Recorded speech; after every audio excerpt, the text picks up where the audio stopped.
नमस्कार, स्वागत है आप सभी का डीडी न्यूज के इस खास बुलेटिन एक्सप्रेस 100 में, जहां हम आपके लिए लेकर आते हैं राजनीति, मनोरंजन, देश, दुनिया, खेल और व्यापार जगत की सभी बड़ी खबरों को एक्सप्रेस यानी फटाफट अंदाज में। मैं हूं चंद्रशेखर जोशी। तो आइए शुरू करते हैं तेज खबरों का सिलसिला। 3 अक्टूबर यानी सोमवार को रक्षा मंत्री राजनाथ सिंह की मौजूदगी में भारतीय वायुसेना LCS लाइट कॉम्बैट हेलीकॉप्टर प्रचंड के पहले स्क्वाड्रन धनुष को आधिकारिक तौर पर जोधपुर वायुसेना में शामिल कर चुकी है। इसी के साथ भारत दुनिया का 7वां देश बन गया जो अटैक हेलीकॉप्टर का निर्माण कर सकता है।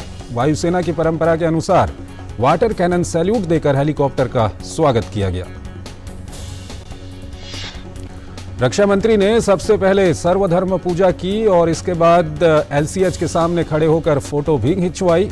इस मौके पर रक्षा मंत्री राजनाथ सिंह ने कहा कि लाइट कॉम्बैट हेलीकॉप्टर का शामिल होना वायुसेना की क्षमताओं में बढ़ोतरी के साथ साथ रक्षा उत्पादन क्षेत्र में आत्मनिर्भरता की ओर भी एक बड़ा कदम है।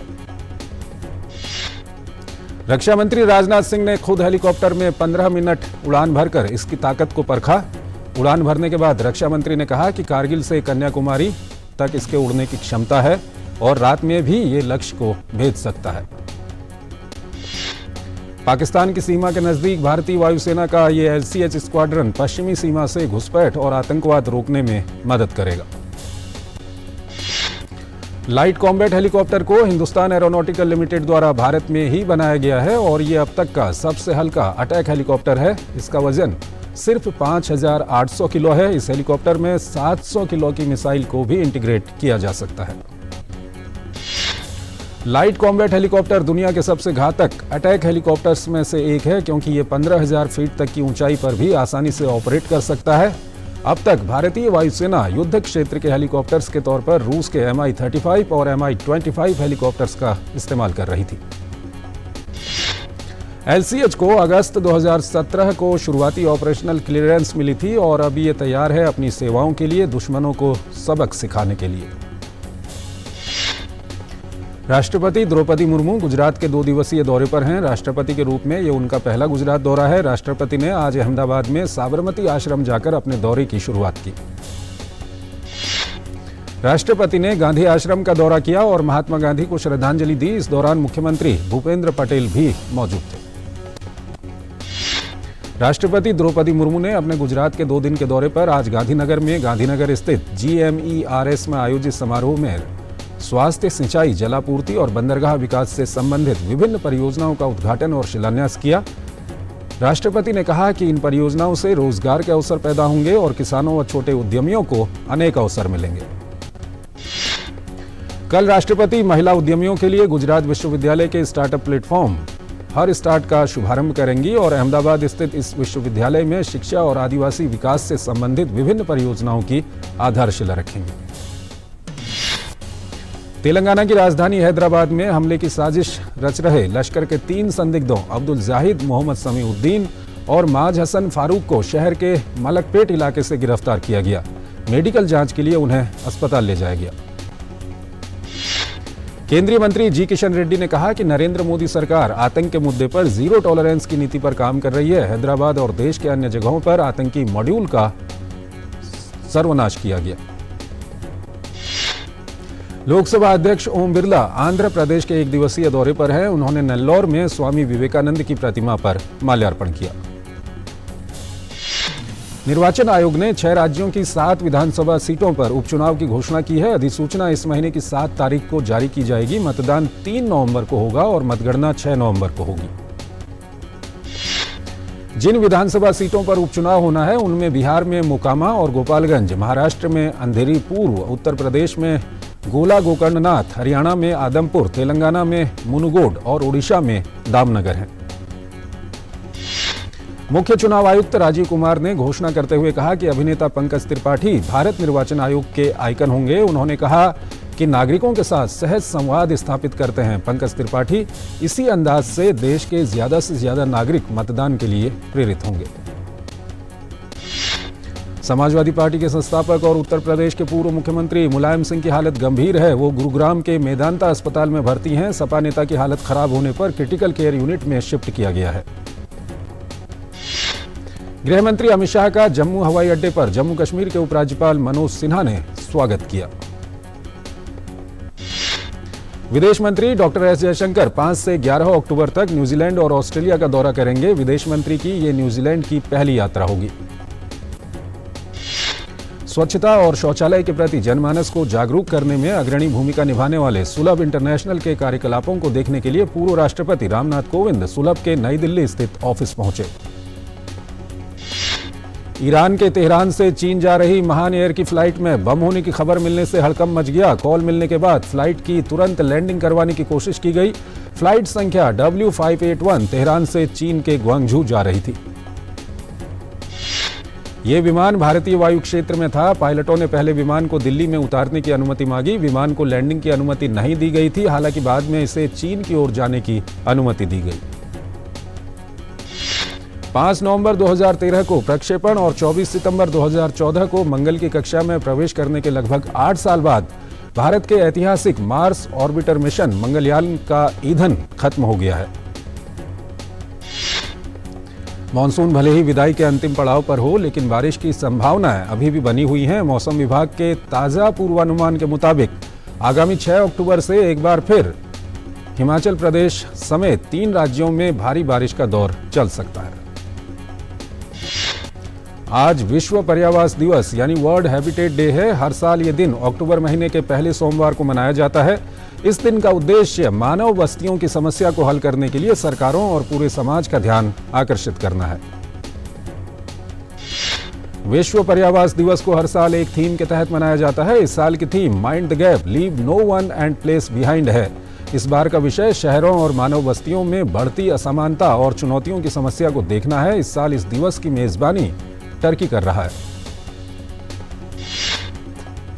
हर मौसम में जम्मू कश्मीर से लद्दाख तक सड़क संपर्क बहाल करने के लिए जोजिला सुरंग का काम जोरों पर चल रहा है और एक अनुमान के मुताबिक ये काम 2026 के अंत तक पूरा हो जाएगा। जोजिला परियोजना की आखिरी ट्यूब के पूरा होने से सोनमर्ग से मीना मार्ग तक की 32 किलोमीटर की दूरी 4 घंटे के बजाय 40 मिनट से भी कम समय में पूरी हो जाएगी। इसके अलावा ऑल वेदर कनेक्टिविटी से लद्दाख में तैनात बलों और स्थानीय लोगों को काफी राहत मिलेगी। सीमा सुरक्षा बल ने गुजरात के कच्छ में भुज के पास हरामी नाला क्रीक क्षेत्र से एक पाकिस्तानी मछली पकड़ने वाली नाव को जब्त किया है। दिल्ली में आईटीबीपी के महानिदेशक अनीश दयाल को एसएसबी प्रमुख का अतिरिक्त प्रभार सौंपा गया। भारत के संयुक्त राष्ट्र शांति मिशन के शांति रक्षकों की फोर्स सिग्नल यूनिट ने दक्षिणी सूडान की राजधानी जुबा में एक अनाथाश्रम का दौरा किया और 65 बच्चों के लिए कपड़े, किताबें और खानपान की सामग्री पहुंचाई। दक्षिण कोरिया के सैन्य सहयोग और साझेदारी को मजबूत करने के लिए आईएनएस सुमेधा ने 1 अक्टूबर 2022 को बंगाल की खाड़ी में दक्षिण कोरिया की नौसेना के हंसडो और डेच्योंग जहाजों के साथ समुद्री युद्धाभ्यास में भाग लिया। अभ्यास में हेलीकॉप्टर संचालन, संचार अभ्यास, सामरिक युद्धाभ्यास और परंपरागत विदाई स्टीम पास्ट शामिल था। उत्तर प्रदेश के भदोही के औराई कोतवाली से कुछ दूर नरथुआ स्थित एकता दुर्गा पूजा पंडाल में रविवार रात करीब 8 बजे आरती के समय भीषण आग लग गई। स्थानीय लोगों और प्रत्यक्षदर्शियों के मुताबिक हादसे में एक की मौत हो गई और 50 से अधिक लोग झुलस गए। मुख्यमंत्री योगी आदित्यनाथ ने आग लगने की घटना का संज्ञान लिया और घायलों को तत्काल अस्पताल पहुंचाकर जिला प्रशासन के अधिकारियों को उनके समुचित उपचार के निर्देश दिए। मुख्यमंत्री ने घायलों के शीघ्र स्वस्थ होने की भी कामना की। यूपी के लखीमपुर खीरी में हुई हिंसा की बरसी पर गुरुद्वारा कौड़ियाला घाट साहिब में विशेष अरदास की गई।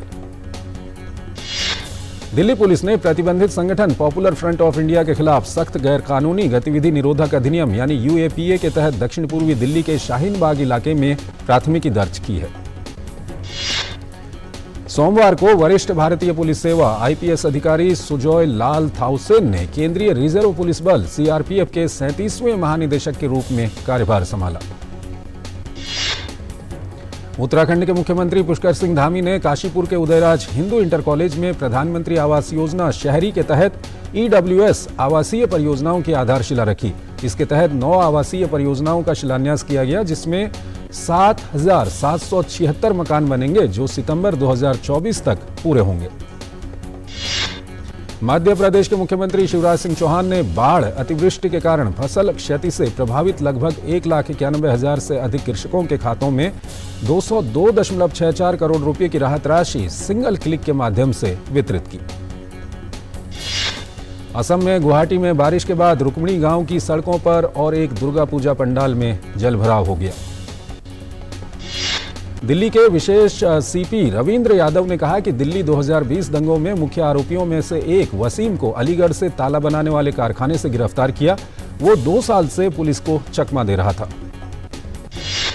कर्नाटक के मंत्री डॉक्टर CN अश्वत्थ नारायण ने हुबली में आयोजित वॉकाथन को झंडी दिखाकर रवाना किया।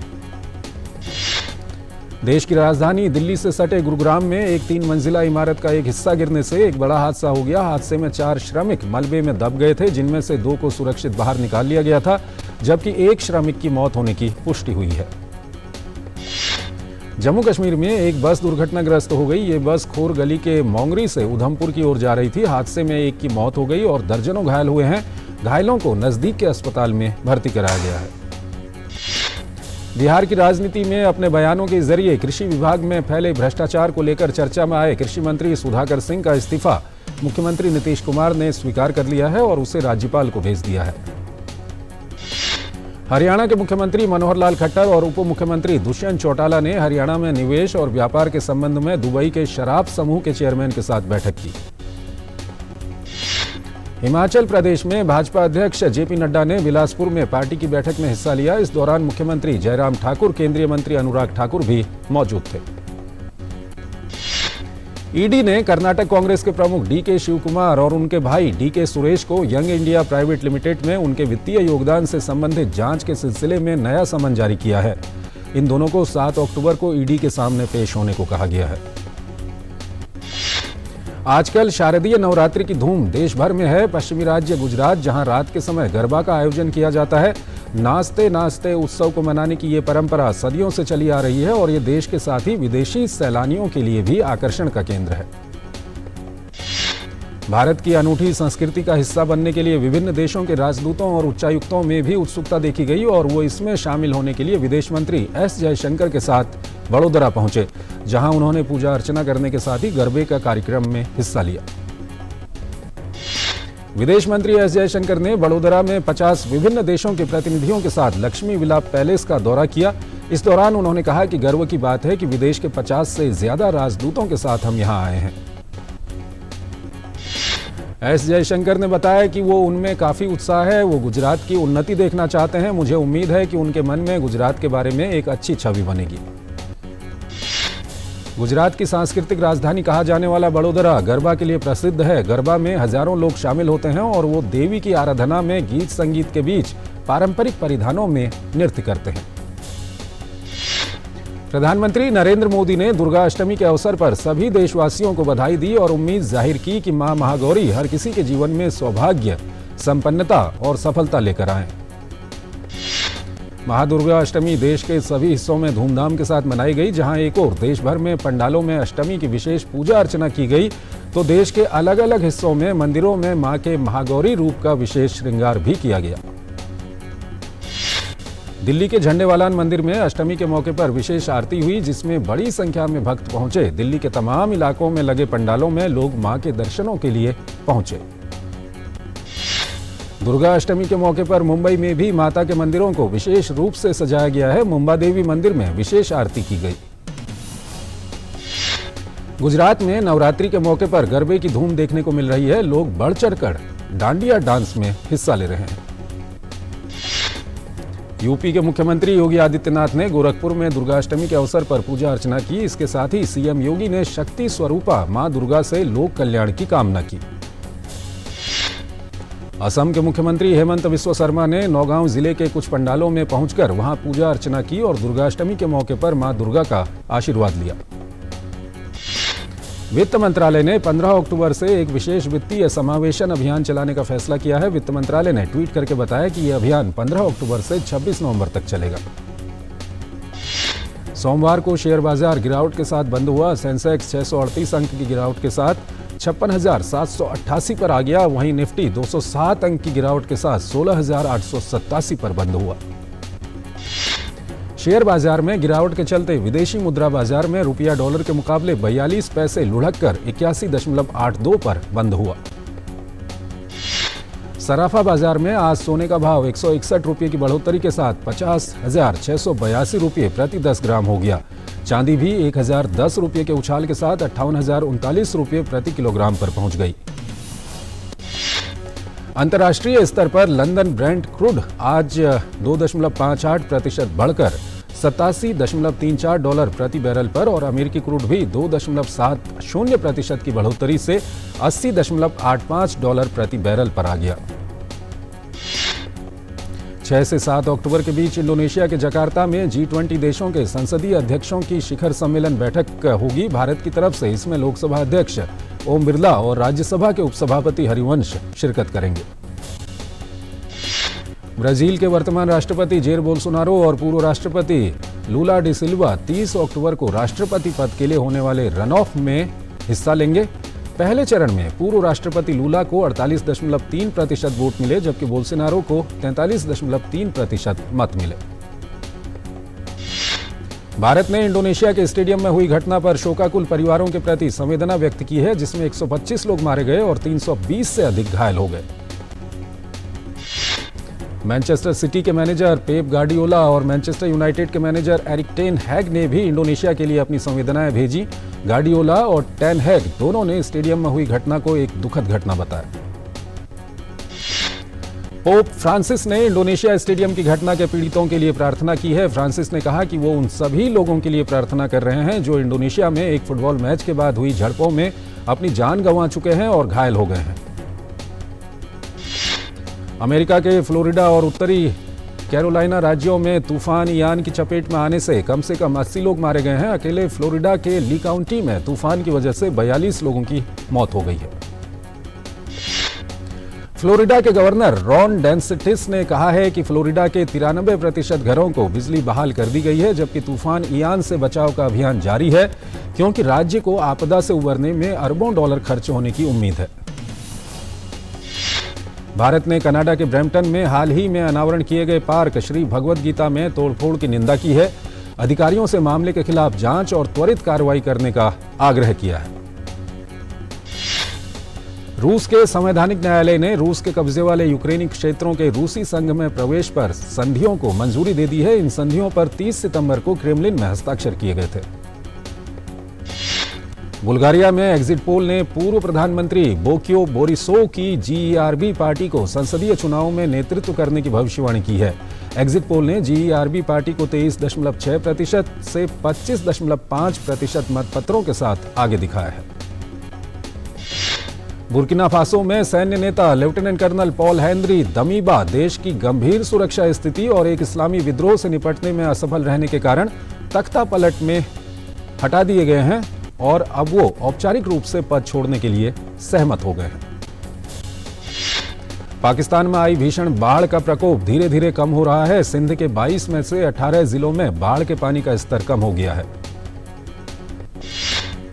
पाकिस्तान के मौजूदा हालातों पर यूएन ने एक ताजा रिपोर्ट जारी की है। यूएन की रिपोर्ट के मुताबिक पाकिस्तान के 3 प्रांतों में करीब 70 लाख से अधिक लोगों के सामने खाद्य संकट खड़ा हो सकता है।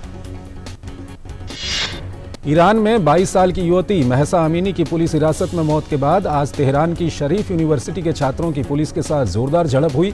झड़प होने के बाद बड़ी संख्या में छात्र कैंपस की कार पार्किंग में फंसे हुए रहे। हैती में हैजे से कम 7 लोगों की मौत हो गई है। इस बीमारी ने 2010 में लगभग 10,000 लोगों की जान ले ली थी।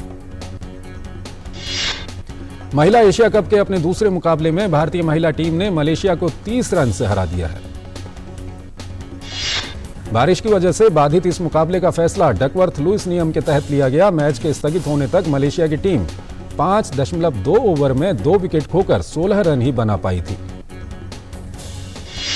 टेबल टेनिस विश्व चैंपियनशिप में आज ग्रुप 5 में भारतीय महिलाओं ने मिस्र को 3-1 से मात दी। वहीं भारतीय पुरुष टीम ने ग्रुप 2 के एक मैच में कजाकिस्तान को 3-2 से हराया। सोमवार को खेले गए महिलाओं के 87 किलोग्राम वर्ग के भारोत्तोलन स्पर्धा में महाराष्ट्र की कोमल वकाले ने स्वर्ण पदक अपने नाम किया। कर्नाटक की बीएन उषा ने रजत और आंध्र प्रदेश की सत्या ज्योति ने कांस्य पदक जीता। राष्ट्रीय खेलों में आज पुरुषों की 10,000 मीटर दौड़ का स्वर्ण सर्विसेज के गुलवीर सिंह ने अपने नाम कर लिया है। गुलवीर ने अंतिम लैप में बढ़त हासिल करते हुए पहला स्थान हासिल किया। महिलाओं की 10,000 मीटर दौड़ में हिमाचल प्रदेश की सीमा ने स्वर्ण पदक जीता। सीमा ने 33 मिनट 58.80 सेकंड का समय निकाला। महिलाओं की 10,000 मीटर दौड़ में ही हरियाणा की भारती ने रजत और उत्तर प्रदेश की कविता यादव को कांस्य पदक प्राप्त हुआ। राष्ट्रीय खेलों के रोइंग स्पर्धा के M8 टीम रोइंग इवेंट में सर्विसेज ने स्वर्ण पदक अपने नाम कर लिया है। रोइंग स्पर्धा के M8 टीम रोइंग इवेंट में सर्विसेज के साथ कड़े मुकाबले में मध्य प्रदेश की टीम ने रजत पदक अपने नाम करने में सफलता हासिल की, जबकि तेलंगाना की टीम ने कांस्य पदक अपने नाम किया। तैराकी के 4x100 मेडली में सर्विसेज ने स्वर्ण पदक हासिल करने में सफलता हासिल की, जबकि रजत पदक कर्नाटक के नाम रहा। पुरुषों के डिस्कस थ्रो इवेंट में कृपाल सिंह ने स्वर्ण पदक अपने नाम करने में सफलता हासिल की, जबकि गगनदीप सिंह ने रजत पदक और प्रशांत मलिक ने कांस्य पदक अपने नाम किया। T20 विश्व कप 2022 से पहले भारत के लिए बुरी खबर है। तेज गेंदबाज जसप्रीत बुमराह चोट से रिकवर नहीं होने के कारण विश्व कप से बाहर हो गए हैं। अभिनेता अजय देवगन की फिल्म मैदान अगले साल 17 फरवरी को रिलीज होगी। फिल्म मैदान सैयद अब्दुल रहीम की सच्ची कहानी पर आधारित है। फिल्म सलाम वेंकी 9 दिसंबर को सिनेमाघरों में रिलीज होगी। इस फिल्म में काजोल और रेवती मुख्य किरदार के रूप में नजर आएंगे। वीडी सावरकर पर आधारित फिल्म स्वातंत्र्य वीर सावरकर की शूटिंग शुरू हो गई है। इस फिल्म में मुख्य भूमिका में रणदीप हुड्डा नजर आएंगे। स्वीडन के वैज्ञानिक स्वांते पावो को मेडिसिन के क्षेत्र में नोबेल पुरस्कार से सम्मानित किया गया है। विलुप्त होमिनिन और मानव विकास के जीनोम से संबंधित उनकी खोजों के लिए उन्हें यह पुरस्कार दिया गया है। तो एक्सप्रेस न्यूज में फिलहाल इतना ही। आप बने रहिए डीडी न्यूज के साथ। नमस्कार।